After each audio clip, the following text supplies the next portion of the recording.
free in the moment of seeing, meaning in the very moment of seeing your own nature, in the first and second instant or second afterwards, there is no thought. Thoughts have vanished.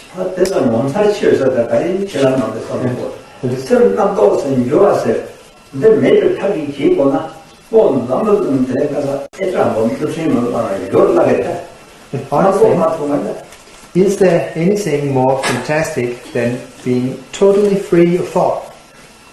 But even though it's just that short, because there's nothing else in this world that can totally bring a halt to thinking. You can blow up nuclear bombs and so forth and use all different techniques, but nothing really stops thoughts.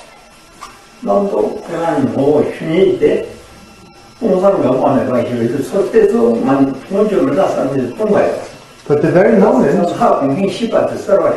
that you turn your attention towards your own mind, it is evident that it is simply an empty cognizance with no thing whatsoever.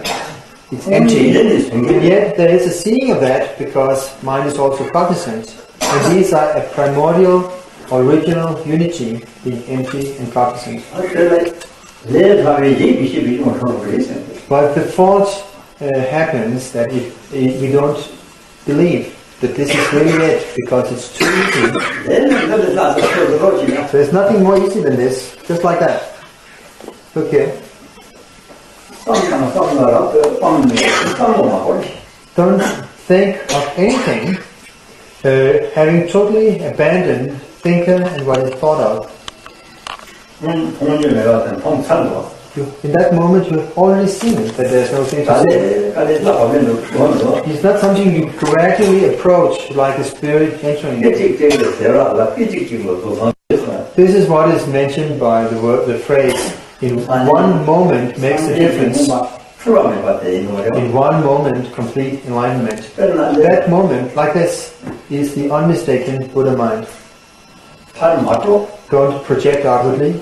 Don't concentrate inwardly.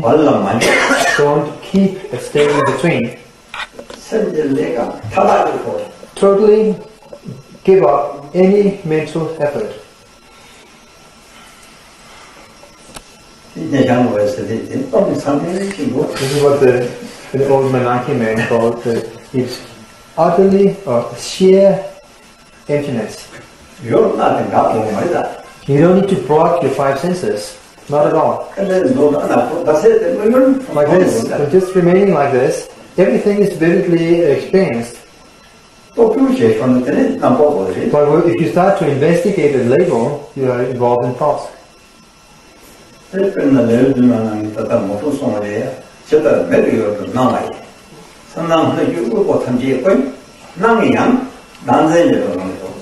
is what Professor Baba says in the sevenfold supplication.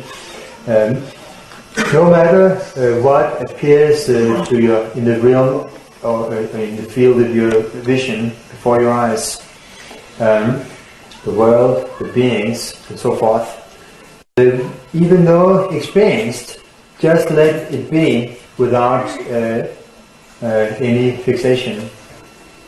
In other words, disown everything. The dissolving of subject and object is the pure form of the deity. Whatever moves or occurs in the realm of your ears or any sound, all resounding, whether pleasant or unpleasant,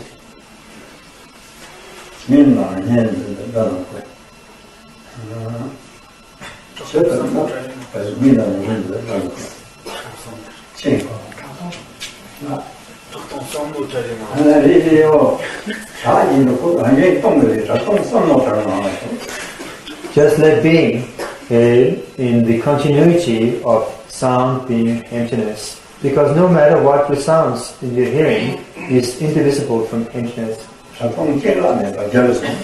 The empty resounding beyond arising and ceasing is the voice of the victorious ones.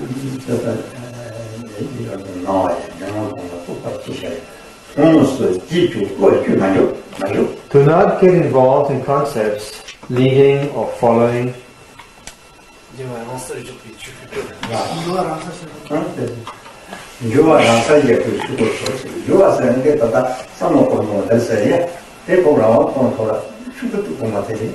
By leaving your thinking to itself, it dissolves naturally into Dhammakaya. The thinking means our thoughts of this and that. If you just let it be, it naturally dissolves.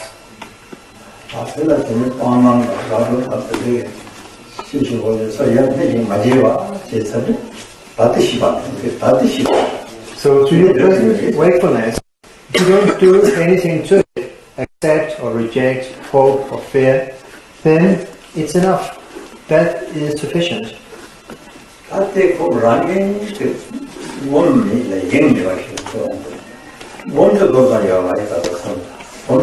So what you naturally need to train in is to not imagine something by an act of meditating, but also not to be distracted for even a second.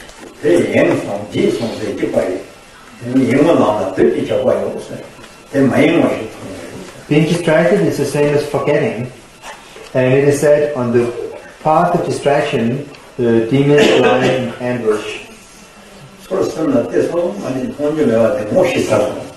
The moment you look towards and acknowledge empty cognizance, that is called having recognized. And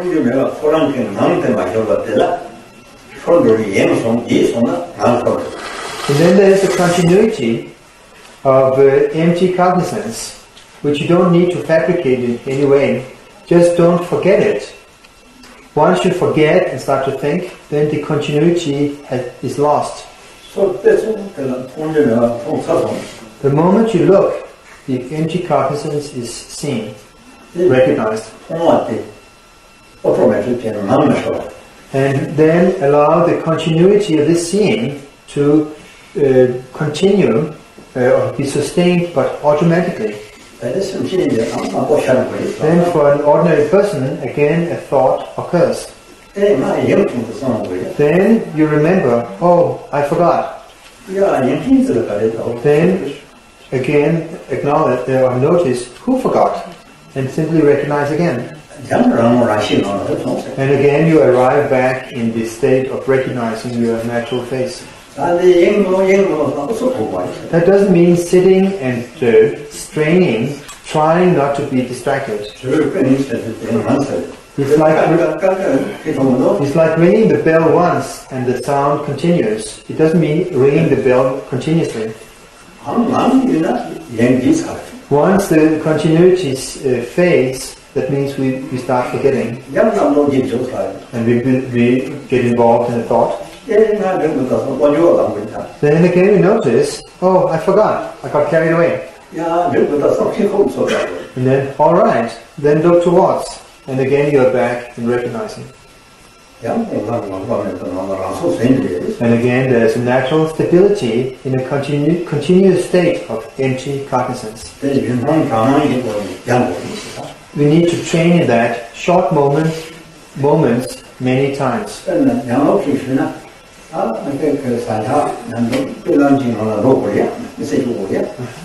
We have learned to live in this life through training. We have learned how to behave, how to move about. First we have to learn how to eat. So, sorry, I get this wrong.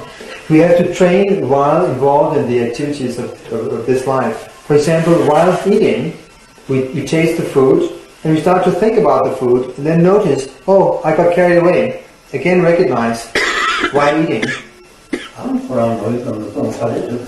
In that moment, you arrive back vividly in the state of the essence. Then you forget again. It gets lost. Then you, while walking about, moving in your room, you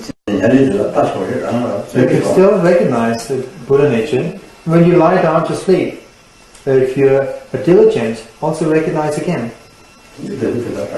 When you sit, recognize. Actually, there's no time when you're not allowed to recognize nature of mind.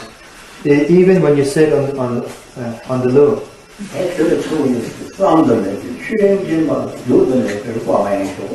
He said like this, in the naked state of Dhamma Dhatu, which is unimaginable, relax the inevitable state of awareness.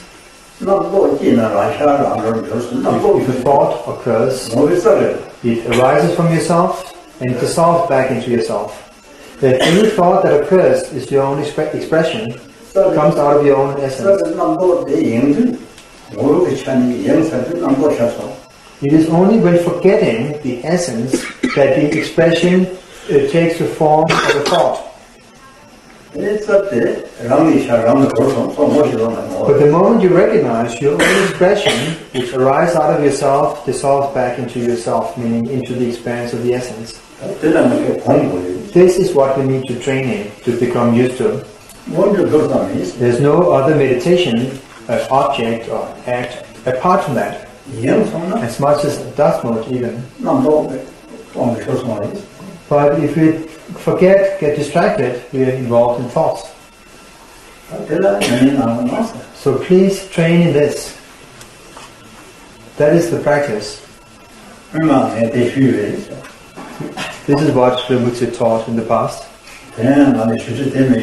And today, he has nothing to say besides this.